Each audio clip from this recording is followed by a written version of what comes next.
네, 실적 확인하고 오셨습니다. 이제부터는 글로벌 핫 이슈 한번 넘어가 보도록 할게요.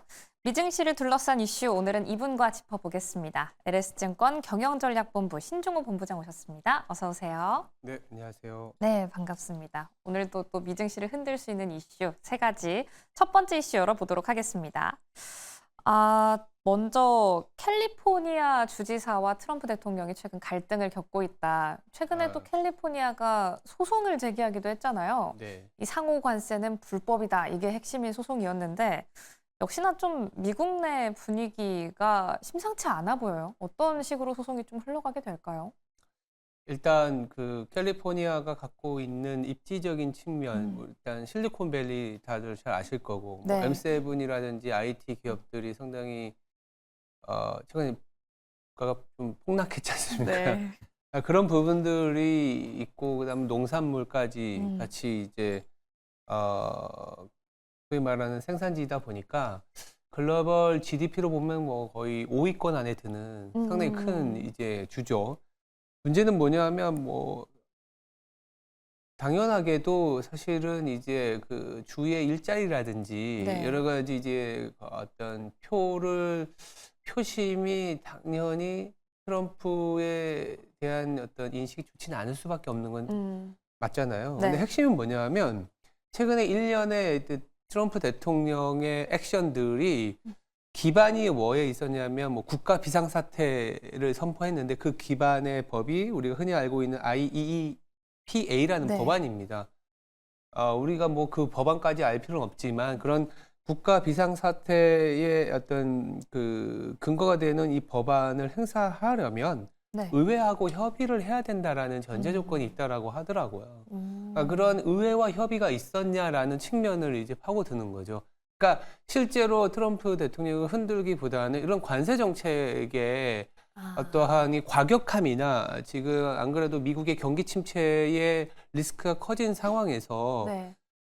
약간 이제 지지율도 떨어지고 있고 거기다가 공화당 내부에서도 좀 갈등이 커지고 있는 그런 어떤 미국 내 현지 분위기를 우리가 감지할 수 있다라고 보시면 될 것 같고요. 그럼에도 네. 불구하고 트럼프 대통령은 여전히 좀 관세에서 한 발 뭐 물러나진 않았지만 시장은 피크를 지난다 아니면 뭐 그래도 나름의 협상의 어떤 도구로서 관세를 활용했다라는 걸 인지는 하고 있는 것 같아요. 네. 그게 이제 실질적인 액션들이 이렇게 캘리포니아 주지사가 트럼프 관세 조치에 대해서 연방 정부를 상대로 소송을 제기한다든지. 근데 연방 정부와 주정부 간의 어떤 갈등이나 어떤 이제 소송에서는 사실은 연방 정부가 계속 이기거나 네. 유리했기 때문에 이번에 어떤 소송도 정말 캘리포니아 주정부가 뭐 소송에서 이긴다 이런 거보다는 말씀드린 것처럼 트럼프에 대한 지지율이 떨어지거나 내지는 그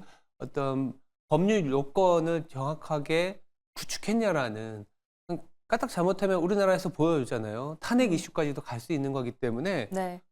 그런 어떤 관세나 일방향의 정책의 어떤 과격함이 야, 일정 부분 지나온 건 맞구나라는 정도로 우리가 인식할 필요가 있을 것 같습니다. 네, 이 소송 자체에서 캘리포니아주가 또 소송에서 승소를 하느냐 이런 이 자체의 결과보다는 이런 이벤트가 생겨남으로써 트럼프 대통령의 지지율에 또 변동이 생길 수 있다는 점, 그리고 분명히 대통령도 이걸 인식을 하고 있을 거라니까요. 그럼요. 네. 그만큼 이 정책의 방향성이 어디로 향하는지를 저희는 초점을 더 맞춰보도록 하겠습니다.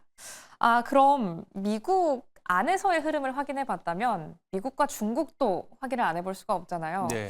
중국의 시진핑 국가주석은 또 이번 주 초부터 동남아 3개국, 3개국 순방을 시작을 하고 있는데 미국 입장에선 아무래도 좀 눈엣 가시일 것 같아요. 중국이 좀 고립되길 바랄 테니까. 그렇긴 한데 또 그 중국도 그러니까 중국도 다른 나라들과의 협상이 호락호락하지 않은 것 같아요. 그러니까 뭐 예를 들어서 같은 공산권인 베트남도 그리고 최근에 이제 베트남 갔다가 말레이시아 어저께 갔던 걸로 알고 있고 네. 오늘은 이제 캄보디아로 가는데 이 동남아 3개국에 대한 방문을 하고 있죠. 근데 미국을 향한 직접적인 비판은 좀 회피한다. 그러니까 베트남 입장에서도 GDP의 거의 30~40%가 미국으로의 수출에 소위 말해서 의존되고 있기 때문에 네. 당장 아까 그 캘리포니아하고도 마찬 거예요. 그 안에서의 민심은 지금 당장에서 정치적인 어떤 연결고리가 크다고 해서 중국의 손을 잡기에는 지금 먹거리나 내 일자리라든지 아니면 성장률이 또 떨어질 수 있는 리스크가 있기 때문에 네. 마냥 중국과 연대한다라는 그런 얘기를 나오기보다는 적정선에서의 밸런스를 타는 듯한 느낌을 좀 많이 주고 있습니다. 일단 우리가 베트남이라고 하면 다들 그런 얘기들 많이 했잖아요. 이제 다음 중국 포스트 차이나 네. 뭐 실질적으로 생산 기지도 많고 우리나라를 비롯한 뭐 일본도 있지만 중국도 사실 있는 것도 맞아요. 그래서 중국조차도 아니면 베트남도 중국의 생산 기지를 유치하는 게 목표였는데 네. 근데 지금 어떻게 됐냐면 중국의 제품을 만약 수출한다 그러면 어떻게 될까요? 베트남 입장에서는 관세를 얻어맞을 수밖에 없기 때문에 물론 미국이 아닌 지역으로 수출할 수도 있긴 하겠지만 오히려 미국의 우방국인 나라들의 생산 기지를 유치하는 이를테면 한국 같은 네. 뭐 대만도 마찬가지 일본 같은 나라의 생산 기지를 유치하는 게 오히려 베트남 입장에서는 유리할 수도 있는 상황인 거죠. 그래서 시진핑 입장에서도 뭔가 정치적인 어떤 연결고리나 아니면 우리 미국에 대항하자라고 네. 가려고 했는데 그게 사실은 좀 쉽지 않은 상황이다라고 볼 수 있는 것 같고요. 베트남은 그러다 보니까 한국과의 외교 장관 회의에서 오히려 뭐 협력 의지를 밝힌다든지 이런 분위기입니다. 그래서 이 미국도 그렇고 중국도 그렇고 아니면 또 그 사이에 끼인 국가들도 그렇고 어느 한 막 그런 뭐 일방적으로 관세를 막 부과하면 소위 말해서 이제 미국에 수출하기 위해서는 다 미국 손을 들어준다는 이런 것도 아니고 네. 중국도 이거 봐라 이제 미국이 이렇게 하니까 너네 힘들지 않니 했을 때는 그것도 아니고 그래서 또 미국도 사실은 미국 입장에서도 그러니까 미국에서 수입을 많이 하잖아요. 네. 근데 수입을 하는 입장에서 단일 국가로는 중국이 여전히 많은 건 사실이지만 이 추세가 굉장히 많이 떨어져 있거든요. 그런데 거꾸로 추세가 이게 소위 말하는 우리가 추세라고 봤을 때 비중이 계속 올라가는 쪽이 어디냐면 한국, 대만, 베트남을 합치면 이제 거의 중국만큼 높아졌어요.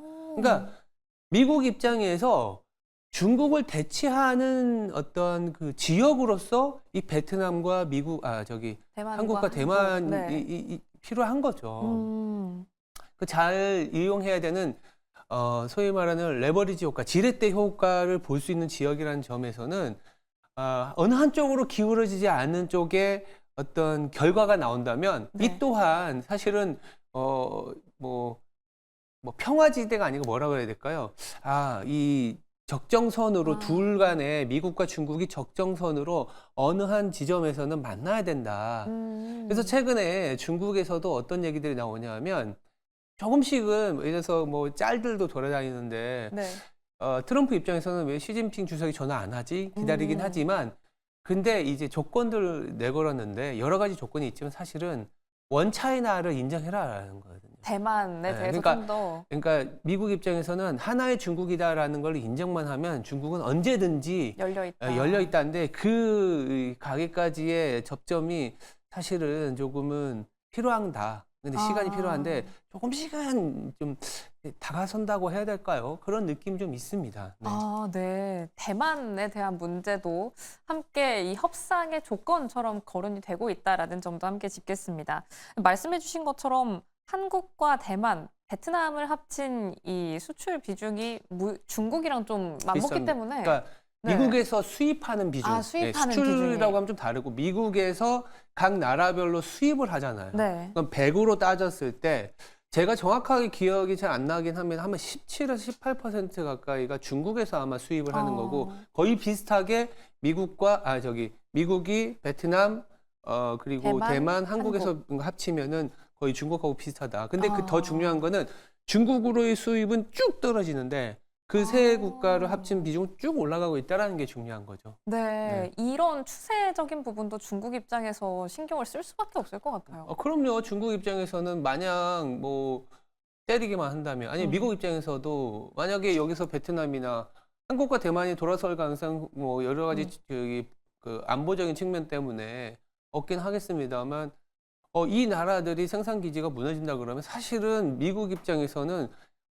중국을 대체할 만한 그런 국가를 찾지도 못하는 거고 이제 수입하는 어떤 소싱의 문제가 있기 때문에 네.